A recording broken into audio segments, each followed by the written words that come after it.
നമസ്കാരം. അമേരിക്കയും ഇസ്രായേലും ചേർന്ന് നടത്തിയ സംയുക്ത ആക്രമണത്തിൽ ഇറാനിലെ പരമോന്നത മതനേതാവ് അയത്തുള്ള അലി ഖമേനിയും അവിടുത്തെ ഉന്നതരായ നിരവധി പേരും കൊല്ലപ്പെട്ടു എങ്കിലും ഇറാൻ ഇപ്പോഴും മിഡിൽ ഈസ്റ്റിലേക്കുള്ള അതിശക്തമായ തോതിലുള്ള ആക്രമണം തുടരുകയാണ്. കഴിഞ്ഞ വർഷം അമേരിക്കയും ഇസ്രായേലുമെല്ലാം ഇറാനെ ആക്രമിച്ചപ്പോൾ വളരെ പെട്ടെന്ന് തന്നെ ആ യുദ്ധം അവസാനിക്കുകയായിരുന്നു. പക്ഷേ ഇക്കുറി അങ്ങനെ ആയിരിക്കില്ല എന്നാണ് സൂചന. ഹിസ്ബുള്ളയും ഹൂത്തി മുതലുമെല്ലാം തന്നെ ഇറാന് പിന്തുണ പ്രഖ്യാപിച്ചുകൊണ്ട്, അതായത് ഇറാൻ്റെ തന്നെ പ്രോക്സി സംഘടനകളാണ് ഇവ, യുദ്ധത്തിന് ഇറങ്ങുമെന്ന് പറഞ്ഞതോടെ ഇത് ഇനിയും നീണ്ടുപോകും എന്ന് തന്നെയാണ് ഇപ്പോൾ മനസ്സിലാക്കാൻ കഴിയുന്നത്. ഇറാൻ സൈന്യത്തിനുണ്ടായിരുന്ന ഏറ്റവും വലിയ പരിമിതികളിലൊന്ന് അവരുടെ കൈവശം ആവശ്യത്തിന് പോർ വിമാനങ്ങളില്ലായിരുന്നു എന്നുള്ളതാണ്.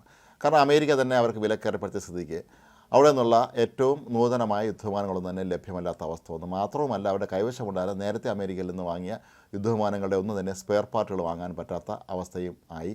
കാരണം അമേരിക്ക ഉപരോധം ഏർപ്പെടുത്തിയത് കൊണ്ട് തന്നെ ഒരു സാധനങ്ങളും അവിടെ നിന്ന് വാങ്ങാൻ പറ്റാത്ത അവസ്ഥയിലെത്തിയിരുന്നു. അപ്പോൾ ഈ ഒരു പ്രത്യേക സാഹചര്യം നേരിടുന്നതിന് വേണ്ടിയാണ് ഇറാൻ വലിയ തോതിലുള്ള മിസൈൽ നിർമ്മാണം നടത്തിയത് എന്നാണ് കരുതപ്പെടുന്നത്. ആ മിസൈലുകളാണ് ഇപ്പോൾ നിരന്തരമായി മിഡിൽ ഈസ്റ്റിലെ 12ഓളം രാജ്യങ്ങൾക്ക് നേരെ അവർ അയച്ചുകൊണ്ടിരിക്കുന്നത്. ഇതിൽ നിന്ന് ഇറാനെ എങ്ങനെ തടയും എന്നുള്ളതാണ് പ്രസക്തമായ ചോദ്യം. കഴിഞ്ഞ ദിവസം ബഹ്റിനിൽ അമേരിക്കൻ സൈനിക താവളത്തിലേക്ക് ഒറ്റയടിക്ക് എത്രയോ മിസൈലുകളാണ് ഒരുമിച്ച് പാഞ്ഞെത്തിയത്. അതുകൊണ്ട് തന്നെയാണ് അവിടെ മിസൈൽ പതിച്ചത്. കാരണം മിസൈൽ പ്രതിരോധ സംവിധാനത്തിന് പോലും ഒരു പറ്റ മിസൈലുകൾ ഒരുമിച്ചെത്തിയാൽ അതിനെ പെട്ടെന്ന് തടയാൻ കഴിയില്ല. കാരണം ഓരോ മിസൈലിനെയായി പ്രത്യേകം തടഞ്ഞു നിർത്തുന്ന സംവിധാനമാണ് മിസൈൽ പ്രതിരോധത്തിൽ ഏർപ്പെടുത്തിയിട്ടുള്ളത്. പക്ഷേ ഇവിടെ സംഭവിച്ചത് നേരെ വിപരീതമായിട്ടാണ്. കൂട്ടത്തോടെ മിസൈലുകളെത്തി ആക്രമിക്കുകയായിരുന്നു. ഇത് തന്നെയാണ് ഗൾഫ് രാജ്യങ്ങളിലേക്ക് എല്ലാം തന്നെ ഇവർ ഇപ്പോൾ ചെയ്തുകൊണ്ടിരിക്കുന്നത്. തങ്ങളുടെ കൈവശമുള്ള 2500 കിലോമീറ്റർ ദൂരം വരെ പറന്നെത്താവുന്ന മിസൈലുകൾ ഇറാൻ്റെ കൈവശമുണ്ട് എന്നാണ് പറയപ്പെടുന്നത്. ഒരുപക്ഷെ പശ്ചിമേഷ്യയിലെ ഏറ്റവും വലിയ ആയുധ സംഭരണശാല ഇറാനാണ് എന്ന് വേണമെങ്കിൽ പറയാം. കാരണം വിമാനങ്ങൾ കൈവശമില്ലാത്തതിനെ നഷ്ടം തീർക്കാൻ വേണ്ടി അവർ ഇത്രയധികം മിസൈലുകൾ വാങ്ങിക്കൂട്ടി അല്ലെങ്കിൽ നിർമ്മിക്കുകയും ചെയ്തിട്ടുണ്ടായിരുന്നു. അതുപോലെ തന്നെ ഡ്രോണുകളുടെയും വലിയൊരു ശേഖരം അവരുടെ കൈവശമുണ്ട്. ഇത് ഉപയോഗിച്ചുകൊണ്ട് തന്നെയാണ് ഇപ്പോൾ മിഡിൽ ഈസ്റ്റിലേക്ക് ഇവർ ഇത്തരത്തിലുള്ള ആക്രമണം നടത്തിക്കൊണ്ടിരിക്കുന്നത്. അമേരിക്കയ്ക്ക് വേണമെങ്കിൽ ഗൾഫിലെ അവരുടെ സൈനിക താവളങ്ങൾ ഉപയോഗിച്ചുകൊണ്ട് അതിശക്തമായ തോതിൽ ഇറാനെ തിരിച്ചടിക്കാം. പക്ഷേ തൽക്കാലം എന്തുകൊണ്ടാണ് അമേരിക്ക അതിന് മുതിരാത്തതെന്നുള്ള കാര്യം ഇനിയും വ്യക്തമല്ല. പക്ഷേ പരമോന്നത നേതാവ് ഉൾപ്പെടെയുള്ളവർ കൊല്ലപ്പെട്ടിട്ടും ഇറാൻ ഇപ്പോഴും തിരിച്ചടി തുടരുകയാണ്. പിന്മാറാൻ ഉദ്ദേശമില്ല എന്ന രീതിയിൽ തന്നെയാണ് ഇറാൻ ഇപ്പോഴും ആക്രമണം നടത്തുന്നത്. ഇതിനെ എത്രത്തോളം ഇസ്രായേലിനും അമേരിക്കയും പ്രതിരോധിക്കാൻ കഴിയും, ഇതിനെ തടഞ്ഞു നിർത്താൻ കഴിയുമെന്നുള്ളതാണ് ഇവിടെ വരുന്ന ഏറ്റവും വലിയൊരു ചോദ്യം. മാത്രവുമല്ല, ഇറാൻ്റെ പ്രധാനപ്പെട്ട ആണവ നിലയങ്ങളാകട്ടെ അല്ലെങ്കിൽ ആയുധ സംഭരണശാലകളൊക്കെ തന്നെ സ്ഥിതി ചെയ്യുന്നത് വളരെ വലിയ മലയിടുക്കുകളിലും പർവ്വതങ്ങളുടെ സമീപങ്ങളിലും ഒക്കെ തന്നെയാണ്. ഇറാൻ നമുക്കറിയാവുന്ന പോലെ അതിവിസ്തൃതമായൊരു രാജ്യമാണ്. അവിടെ എവിടെയൊക്കെയാണ് ഇവർ ഈ ആയുധങ്ങൾ ഒളിപ്പിച്ച് വെച്ചിരിക്കുന്നത് എന്നുള്ള കാര്യം ഇനിയും ആർക്കും വ്യക്തമായിട്ടുമില്ല. ഇസ്രായേലിനെയും അമേരിക്കയും പോലെ ഇത്രയും സുശക്തമായ ചാര സംവിധാനം ഉണ്ടായിട്ട് പോലും അവരുടെ ആയുധങ്ങൾ കണ്ടെത്താൻ കഴിയുന്നില്ല എന്നുള്ളതാണ് വലിയൊരു പരിമിതിയായി മാറിയിരിക്കുന്നത്. ബാലിസ്റ്റിക് മിസൈലുകളുടെ വലിയൊരു ശേഖരമാണ് ഇറാൻ്റെ കൈവശമുള്ളത് എന്നാണ് പറയപ്പെടുന്നത്. എത്രയോ 1000 കിലോമീറ്റർ ദൂരം പറന്നെത്തി അവിടെ ശത്രുക്കൾക്ക് നാശം വിതയ്ക്കാൻ കഴിയുന്ന തരത്തിൽ അവർ അതിന് സജ്ജരായിരിക്കുന്നു എന്നുള്ളതാണ് ഇതിൻ്റെ ഏറ്റവും പ്രധാനപ്പെട്ട കാര്യങ്ങളിലൊന്ന്.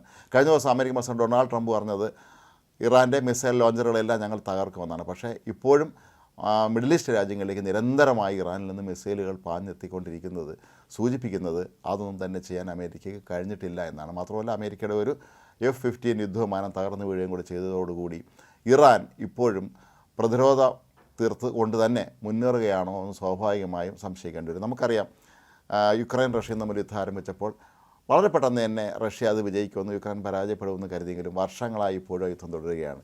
യുക്രൈൻ ഇപ്പോഴും പ്രതിരോധം നടത്തിക്കൊണ്ടിരിക്കുക തന്നെയാണ്. അപ്പോൾ ഈ ഒരു അവസ്ഥ തന്നെയാണോ ഇറാൻ്റെ കാര്യത്തിൽ ഇപ്പോൾ സംഭവിച്ചിട്ടുള്ളതെന്ന് സ്വാഭാവികമായും നമ്മൾ അമേരിക്കയും ഇസ്രായേലിനും പോലുള്ള ലോകത്തെ പ്രതിരോധ മേഖലയിലെ അധികായന്മാർക്കെതിരെ ഇറാൻ ഇപ്പോഴും തങ്ങളുടെ മിസൈൽ പ്രതിരോധം തീർക്കുന്നു എന്നുള്ളത് അവിശ്വസനീയമായ ഒരു കാര്യമായിട്ട് തന്നെയാണ് നമുക്ക് തോന്നാവുന്നുള്ളത്. മറ്റൊന്ന് ഇറാൻ്റെ കൈവശമുള്ള ക്രൂയിസ് മിസൈലുകളാണ്.